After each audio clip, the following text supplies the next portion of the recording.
네, 화요일 코너 시작하겠습니다. 크리스천 재정관리 시간인데요. 주식회사 핀톡 대표시고 돈 걱정 없는 우리 집 연구소 소장님이세요. 백정선 장로님 전화로 연결되어 있습니다. 장로님 좋은 아침입니다. 어서 오세요. 네, 안녕하세요. 좋은 아침입니다. 안녕하십니까? 네, 장로님 지난주에 이어서 미리 준비하는 13월의 보너스 2탄 이야기해 주신다고 하셨는데요. 네, 오늘 네네. 제목이 신용카드 소득공제라는 소제목이 있는데요. 네네. 네, 어떤 네. 내용이죠? 네, 이번 주 말씀하신 대로 신용카드 소득공제에 대한 부분입니다. 네. 사실 신용카드나 체크카드나 현금 영수증을 사용한 만큼 공제될 것이고 돌려받을 것이 있으면 세금 환급이 이루어지겠지라고 하는 그 막연한 생각을 하기 쉬운데요. 네, 기대하죠. 그렇죠. 네. 근데 전략을 짜는 것과 안 짜는 것의 금액의 상당히 차이가 있고요. 네네. 아. 12월에 그 신용카드를 사용할 때 전략을 짜서 잘 사용한다면 돌려받는 세금 액수가 달라진다는 사실. 그리고 네. 예전보다는 그 공제액이 줄었지만 연말정산에서 돈을 돌려받을 수 있는 가장 기본적인 항목이 신용카드, 체크카드, 현금 영수증 사용 금액에 대한 공제이기 때문에 관심을 네. 가져볼 만한 그 부분입니다. 예. 네, 신용카드 소득공제는요, 일정 금액 이상을 사용해야만 그 연말정산에서 이제 돌려받는 금액이 있다. 이렇게 알고 있거든요. 네네. 그래서 어떻게 보면 또 소비를 부추기는 수단이라고 생각할 수도 있어요. 네네. 네, 좀 더 구체적이게 설명 좀 부탁드릴게요. 예, 그 신용카드는 잘못 사용하면 그 빚으로 연결되는 그 수단이 됩니다. 그래서 그러니까요. 네. 신중하게 사용할 필요가 있는데요. 신용카드 소득공제는 일단 연소득의 25%를 초과해서 사용한 사용액에 대해서 소득공제 혜택을 받을 수가 있습니다. 네. 예를 들어서 이제 연소득이 4천만 원이라면 네. 1천만 원을 초과해서 사용하는 금액에 대해서 음. 공제 혜택이 주어진다는 것입니다. 네네. 이때 공제율이 다르게 적용됩니다. 그 초과분을 신용카드로 사용하는 경우는 초과 사용분의 15%를 공제해주고 네. 체크카드나 현금 영수증으로 사용한 경우는 초과 사용분의 30%를 공제해줍니다. 이렇게 달라요? 네네. 아. 물론 신용카드를 사용했더라도 전통시장이나 대중교통을 이용한 경우는 30%를 공제해줍니다. 아, 그렇군요. 예를 들어서 연소득이 4천만 원이신 분이 신용카드를 매월 100만 원씩 사용하게 되면 네. 1천만 원까지는 공제 대상이 아니지만 1천만 원을 초과된 200만 원, 네. 그러니까 연간 1,200만 원 사용했다면 200만 원의 15%를 공제해서 발생한 금액이 30만 원이죠. 이 30만 원을 소득공제 받게 됩니다. 아, 그렇군요. 그런데 만약에 체크카드나 현금 영수증을 사용했다면 200만 원의 30%를 공제해서 발생한 60만 원을 소득공제 받게 되는 겁니다. 그렇군요. 아. 네.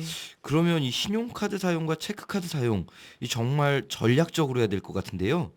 체크카드를 사용하면 신용카드 포인트도 낮고 신용카드보다 주유 할인 같은 혜택도 별로 적던데 어떻게 하는 게 좋을까요? 네, 신용카드 소득공제는 정말 전략을 잘 짜야 합니다. 말씀하신 대로 신용카드에 비해서 체크카드나 현금 영수증은 포인트 적립도 적거나 없고 할인 혜택도 낮거나 없어서 세금을 돌려받는 금액이 많아도 평상시 사용이 꺼려지는 것이 사실입니다. 네네. 그럼 그 어떻게 전략을 짜야 하느냐인데요. 먼저 신용카드 소득공제를 위한 최저 사용 금액까지는 신용카드를 사용하라는 겁니다. 네네. 그러니까 처음에는 공제되기 직전까지는 신용카드를 사용하고 다른 말로 얘기하면 연소득 25%까지는 신용카드를 사용하는 것이 유리합니다. 네네. 예. 소득공제를 못 받더라도 포인트는 적립되고 주유 할인, 가맹점 할인 등의 혜택을 받아서 현금이 적립되는 효과를 누릴 수 있기 때문에 네네. 세금을 돌려받지 못하더라도 돈이 쌓이는 효과를 나타낼 수 있는 거죠. 네. 예. 지난달까지 신용카드 사용액이 연소득의 25% 수준이었다면 네. 이번 달부터는 체크카드나 현금 영수증을 사용하는 것을 적극적으로 활용하라고 말씀드리고 싶습니다. 실제로 세금을 돌려받는 금액은 지금부터 사용액이기 때문에 네. 사용액의 30%를 공제 대상으로 하고 있어서 신용카드보다 2배의 공제 금액을 확보할 수 있기 때문이라고 할 수 있습니다. 네. 아, 자, 그런데 지금까지 신용카드 사용 금액을 확인하려면 어떻게 해야 하나요? 지금까지 얼마큼 사용했는지, 신용카드를 사용했는지 알아야 또 이런 전략을 짤 수가 있잖아요. 네, 그렇습니다. 네. 그 두 가지 방법이 있는데요. 첫 번째는 신용카드 회사의 홈페이지에 들어가서 회원으로 가입하고 2016년도 사용분에 대해서 조회하시면 확인할 수 있습니다. 네네. 그런데 이 방법은 신용카드마다 각각 들어가서 확인해야 된다는 단점이 있습니다. 네. 그래서 다른 방법을 사용하라고 말씀드리고 싶은데요. 네. 국세청 홈페이지에 연말정산 미리 보기 서비스를 활용할 수가 있는데요. 네네. 여기로 활용하면 현재 모든 신용카드의 사용액을 확인하고 남은 기간 동안 절세를 위해서 어떻게 사용하는 것이 좋은지 전략을 세울 수가 있습니다. 아, 연말정산 그 기간이 아니더라도 언제든지 네네. 이 국세청 아. 홈페이지에 들어가면 내가 쓴 그 카드 그 사용 금액을 알 수 있군요. 그렇습니다. 네. 편한 기능이 있었네요. 네네. 그러면 이 맞벌이 부부 경우에는 신용카드 사용을 한쪽으로 몰아줘야 혜택을 더 많이 받을 수 있다고 얘기하던데 언젠가 이 백정성 예. 장로님께서도 말씀해 주셨잖아요. 예, 그쵸. 네. 네, 맞습니다. 그 맞는 얘기인데요. 네. 그런데 어느 쪽으로 몰아주느냐가 문제죠. 음. 예를 들면 남편의 소득이 7천만 원이고 아내의 소득이 4천만 원이라고 한다면 네. 신용카드를 사용하는 금액의 부담이 다르게 되죠. 음. 남편의 경우는 1,750만 원 이상을 사용해야 하고 아내의 경우는 1,000만 원 이상을 사용해야 됩니다. 네네. 평소 신용카드 사용액이 많은 가정이라면 남편의 신용카드를 사용하는 쪽으로 몰아주는 것이 좋습니다. 네네. 예를 들어서 매월 200만 원 신용카드를 사용한다면 남편의 신용카드 최저 사용원액인 1,750만 원을 초과해서 650만 원을 더 사용하게 되니까 신용카드로 사용해도 거의 100만 원 정도의 소득공제를 받을 수가 있습니다. 네네. 만약 1,750만 원을 초과한 금액을 체크카드로 사용했다면 초과액 30%인 195만 원, 약 200만 원 정도의 소득공제를 받을 수가 있습니다. 네네. 거기에다 남편의 소득이 높아서 결정세액도 높거든요. 네. 그런데 공제 금액이 그만큼 200만 원 동의 공제가 되면 그만큼의 세율이 떨어지는 효과를 가져올 수가 있게 됩니다. 네네. 그래서 세금을 작게 내도 되는 결과를 낳게 되는 거죠.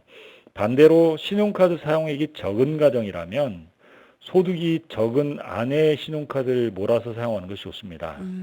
매월 100만 원의 신용카드를 사용한다면 지금까지 사용액이 1,000만 원, 아내의 경우 지금까지 사용하는 신용카드 금액에 대한 소득공제를 받을 수 있지만 남편의 신용카드 사용액에 대한 소득공제를 받으려면 앞으로도 750만 원을 더 써야 되니까 네. 신용카드 사용은 아내 쪽을 집중적으로 사용하는 게 실제로 훨씬 더 많은 그 세금을 돌려받을 수 있을 뿐 아니라 이 100만 원씩 사용하던 가정이 갑자기 금액을 750만 원 이상을 더 사용하려면 가정경제 파탄이라고 하는 것을 가져올 수 있다는 거죠. 네, 알겠습니다. 자, 신용카드 소득공제 한도가 300만 원이라고 들었거든요. 네네.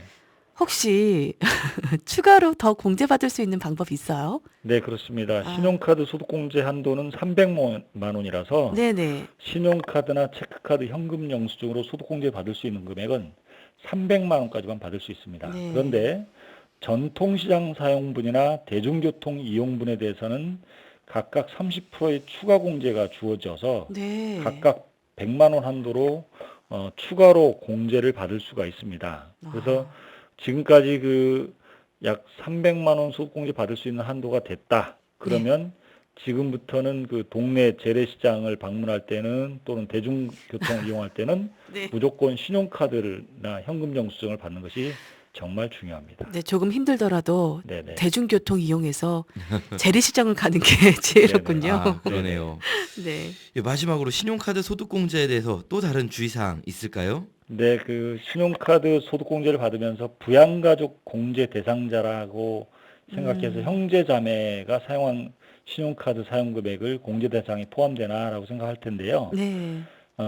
형제자매가 부양가족 공제 대상이 되더라도 신용카드 사용 금액은 공제 대상에 포함되지 않는다는 사실을 참고하실 필요가 있습니다. 아, 그렇군요. 근데 이제 만일 형제자매에게 내 가족의 가족카드를 그 발급해주고 네. 사용하게 했다면 아, 네. 그 금액만큼은 공제받을 수가 있습니다. 그렇군요. 아. 또 한 가지는 종업원이 사용자로 지정된 법인 신용카드 같은 경우는 종업원이 사용자로 지정이 되었다고 하더라도 법인 카드의 사용 금액은 종업원인 근로자가 공제받을 수 없다는 사실도 기억하시는 것이 좋겠습니다. 네, 알겠습니다.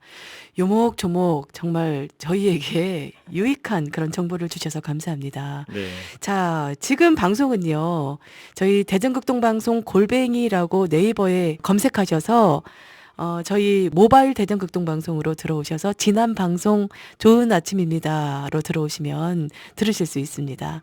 자, 장로님 다음 주도 기대하겠습니다. 네, 감사합니다. 감사합니다. 네.